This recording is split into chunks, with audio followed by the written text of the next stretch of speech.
Jake McAllister was a man of few words. A cowboy, plain and simple. He lived a life full of hard work, long days, and little rest. His ranch was located in a quiet corner of the Wild West, away from the noise and chaos of the towns. His days were spent riding horses, tending to cattle, and keeping to himself. He didn't need much in life, just enough to survive. A good horse, a steady job, and a small cabin to call home. That was all Jake needed. He didn't care for the distractions that came with the world around him. One hot afternoon, Jake was working on mending a fence near his ranch when a dusty wagon pulled up to his property.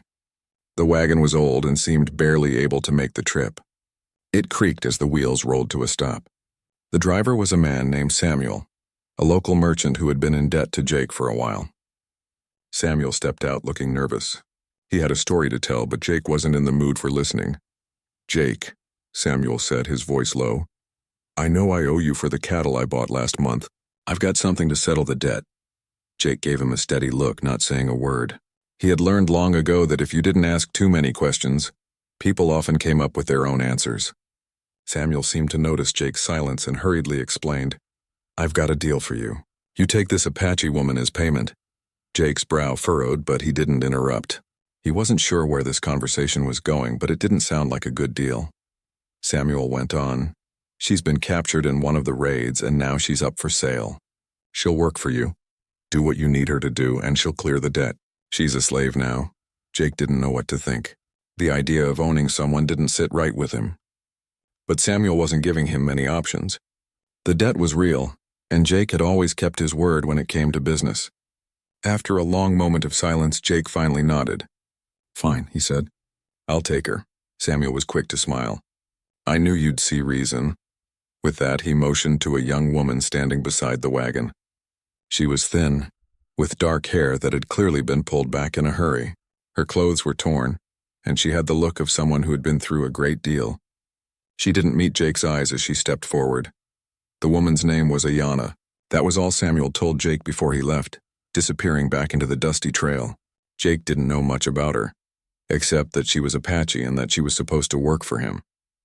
He didn't expect her to be happy about it. Ayanna didn't speak much when she was brought to Jake's ranch. Her eyes were full of fear and distrust, but she didn't resist. She didn't have the strength for that anymore. Her body was thin and her face was pale. She was like a ghost of the woman she once was. Jake could tell she had been through a lot, but he didn't know what. She seemed to carry the weight of something heavy, something she couldn't share. Jake gave her a small cabin near his where she could stay. He set her to work, doing the chores he would have done himself. He wasn't sure if it was the right thing to do, keeping her here like this, but there wasn't much he could do. He wasn't about to send her back to the hands of whoever had captured her. Jake wasn't that kind of man. Days passed, and Jake saw little of Ayanna. She worked quietly with no complaints, but her eyes always seemed distant. She didn't speak unless she had to, and when she did, her voice was soft, almost as if she didn't believe anyone would listen. Jake didn't push her to talk. He knew the kind of pain people carried in this world, and he wasn't about to make her relive whatever it was that had brought her to him. There was something about her that Jake couldn't quite understand. Despite the fear and the silence, there was a strength in her, a quiet strength. He had seen it in other people before, men and women alike. Those who had been broken by the world but had refused to stay down. They kept going, even when the weight of everything seemed like too much to bear. Ayanna was like that. One evening, as the sun dipped behind the hills, Jake was sitting on his porch enjoying the peace of the quiet night. Ayanna came out of the cabin, carrying a basket of washed clothes. She moved carefully, like she was afraid of making a sound. She walked past Jake, but he stopped her. "Ayanna," he said, his voice gentle, "you don't have to work so hard." She looked at him, but there was no smile, no warmth in her gaze, only that distance that seemed to define her. She set the basket down beside her and spoke for the first time in days. "I have to work," she said simply. "That's all I know." Jake didn't know how to respond to that. He wasn't sure what to say to someone who had given up so much so completely. Instead of saying anything else, he stood up and walked toward her. He didn't know why, but he felt compelled to do something. He didn't want her to feel like she was alone in this place.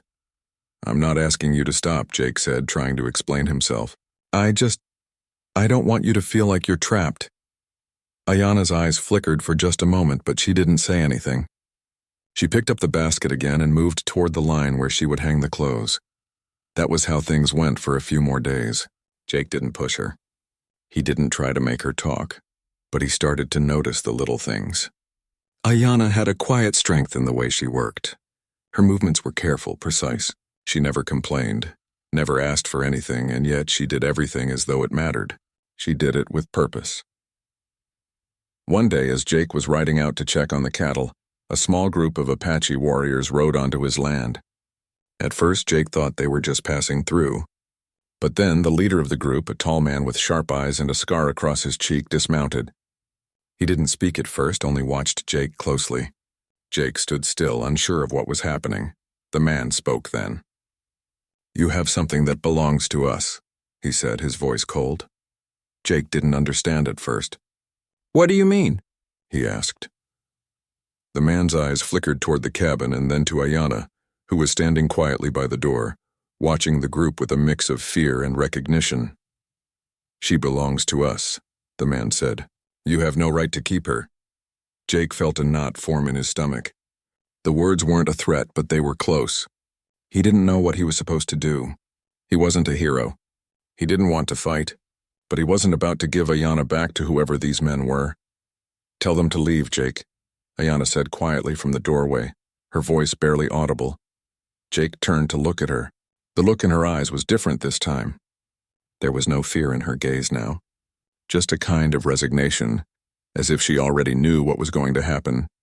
He turned back to the men. "She stays," Jake said firmly. "I'm not handing her over." For a moment, everything was still. Then, with a slight nod, the leader of the Apache warriors turned and mounted his horse. "You've made a mistake," he said, before they all turned and left without another word. Jake didn't know what was going to happen next, but one thing was clear. He had just made a dangerous enemy, and it wasn't over yet. Days passed after the visit from the Apache warriors, and Jake couldn't shake the feeling that trouble was brewing. It wasn't just the words the leader had spoken. It was the way Ayana had looked at him that day. Like she knew something he didn't, like she knew the consequences of his decision and had accepted them long before he ever did. Jake spent the following days watching the horizon, always on the lookout for the return of the Apache warriors.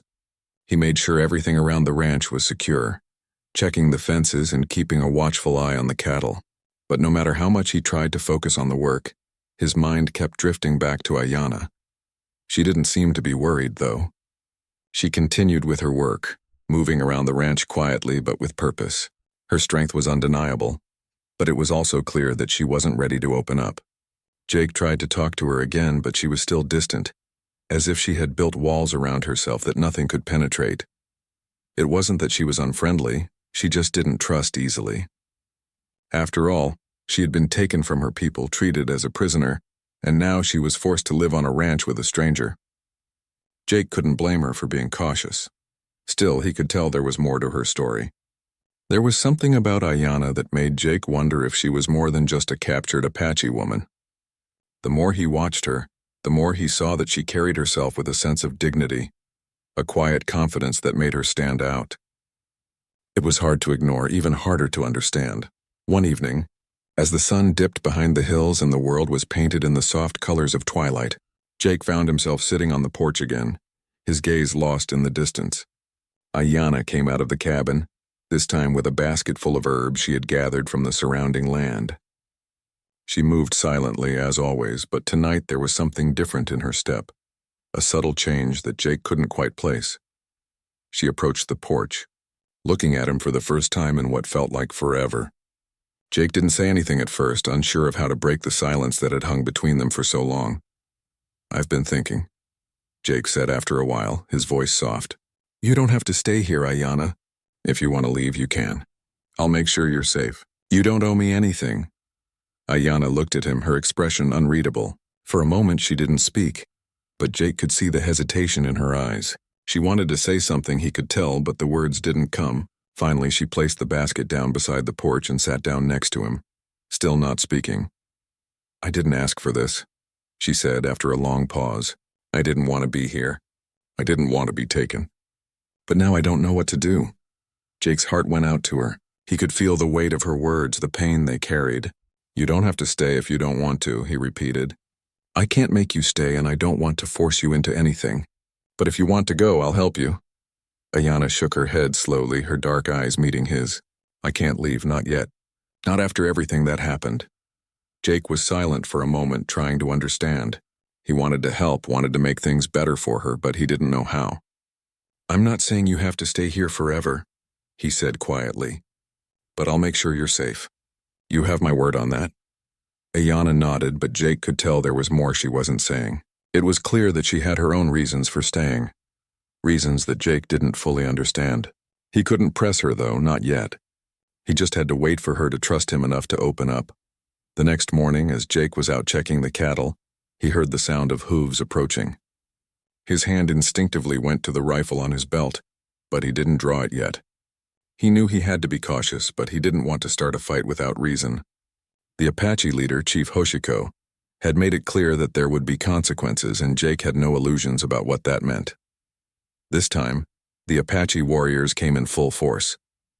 The leader, Hoshiko, dismounted from his horse and stood before Jake, his eyes cold and steady. "You made a mistake, cowboy," he said in a deep, gravelly voice. Jake didn't flinch. He had made his decision, and now he had to live with it. "I'm not giving her up," he said, his voice calm but firm. "I don't care what you threaten me with. She stays." Hoshiko's eyes narrowed, and he stepped closer. "You don't understand the danger you're in. She is my daughter. You've crossed a line, and now you will pay for it." Jake stood his ground, his heart pounding in his chest. He knew what he was risking, but there was something inside him, a sense of right and wrong that made him believe he was doing the right thing. "If she's your daughter, then why did you let her be sold like this?" he asked, his voice still steady. "You're just as responsible for what happened to her as anyone else." Hoshiko didn't answer right away. He just stared at Jake as though weighing his options. After a long silence, the chief spoke again. "You are a brave man, Jake McAllister," he said. "But this is not over. You have taken something from me, and I will not forget it." Jake didn't reply. He didn't need to. He knew the consequences were coming, and he wasn't going to back down now. He had made a promise to Ayanna, and he would keep it, no matter the cost. That night, as the stars stretched across the sky and the land was still, Jake found Ayanna sitting on the porch, her hands resting on her knees.